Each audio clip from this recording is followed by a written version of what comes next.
So hello friends, welcome back to my channel. तो बहुत से लोग के कमेंट्स आ रहे थे मेरे पास कि सर कोर्स कैंसिल नहीं हो रहा, कोर्स कैंसिल नहीं हो रहा।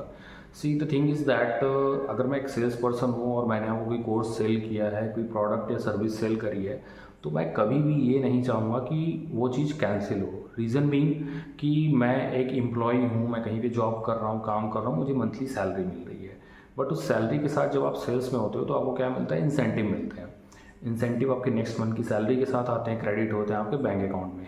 तो अगर मैं एक सेल्स पर्सन हूँ और मैं चीज़ों को बेच रहा हूँ, तो मैं कभी भी ये नहीं चाहूँगा कि वो चीज़, गुड्स, प्रोडक्ट या सर्विस वापस आए, क्योंकि कंपनी मेरे को मार्कडाउन करेगी कि भाई आपने कैसे बंदे को सेल कर दिया जो कि वापस लौट आ रहा है, मेरा सामान या सर्विस को एक्सेप्ट नहीं कर रहा और इसको वापस लेना चाहता है और पैसे लेकर के वो जा रहा है। तो उस केस में क्या होता है, जो भी हमारी रिटर्न पॉलिसी होती है, मैं तब तक चाहूँगा कि आपको कैसे ना कैसे करके, अगर 15 डेज़ की रिटर्न पॉलिसी है तो मैं 15 डेज़ तक आपसे कम्युनिकेट करूँगा, आपको टहलाऊँगा, आगे बढ़ाऊँगा कि हो जाएगा, मैं करा दूँगा कैंसिल, ये है वो है।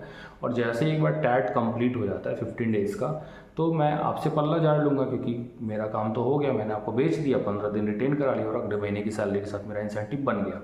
तो अब ये चीज़ें आपको समझनी है कि अगर आपने कोई कोर्स लिया है तो आपको रिजिडली उसको विदिन 15 डेज़ या जो भी उनकी टर्म्स कंडीशन कहती हैं, अगर 7 डेज़ कह रही हैं तो 7 डेज़ में आपको उसको कैसे भी करके कैंसिल कराना है। अगर आप नहीं करा पाते हो, आपका फेलियर है, तो वो फिर बाद में पल्ला झाड़ सकते हैं। अगर आप ओरल कम्युनिकेशन किया हुआ, आपने मेल वगैरह के कोई प्रूफ नहीं है आपके पास, तो फिर बहुत मुश्किल हो जाता है, फिर वो शेर के जबड़े से मांस निकालने वाली बात हो जाती है। कैंसिलेशन नहीं हो पाते हैं बहुत से केसेस में, रिफंड नहीं मिल पाता है, ईएमआई लोन कैंसिल नहीं हो पाता है। सो प्रोएक्टिवली आपका पार्टिसिपेशन बहुत ज़रूरी आता है वहाँ पे, क्योंकि आप कस्टमर हो, registered mail ID, mobile number, सारी चीज़ें आपकी हैं।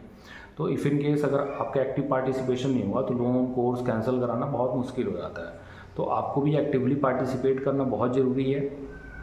देन जो स्टेप्स, प्रोसेस आपको बताया जा रहा है उनको फॉलो करिए, देन डेफिनेटली आपका कोर्स कैंसिल होगा। अब ये कोई 1 डे टास्क नहीं है, इस प्रोसेस में टाइम लगता है, कभी 1 वीक, 2 वीक, 3 वीक्स, कभी कभी 1, 2, 3 दिन में भी हो जाते हैं, बट कभी कभी बहुत लंबा स्ट्रेच हो जाता है। वो डिपेंड करता है scenario to scenario, situation to situation, क्या रीज़न है, क्या प्रोसेस है, क्या इन डेप्थ आपका गई हुई है, ई मैंडेट है, ऑटो डेबिट है। बहुत से ऐसे केसेस हैं जहाँ पे कि उनको रिमूव कराने में बैंक के चार्जेस होते हैं, उनको कैंसिल कराना, इधर उधर मेल कराना, एनओसी लेना, तो टाइम लग जाता है इन चीज़ों में।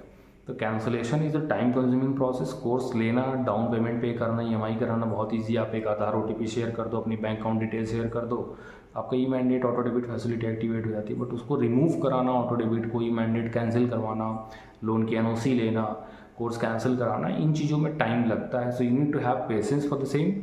And if you any query, any confusion, any clarification you are seeking for, then you can just comment me below. And if you're looking for cancellation of any course, so you can find my number in my about section of my channel, so you can contact me from there.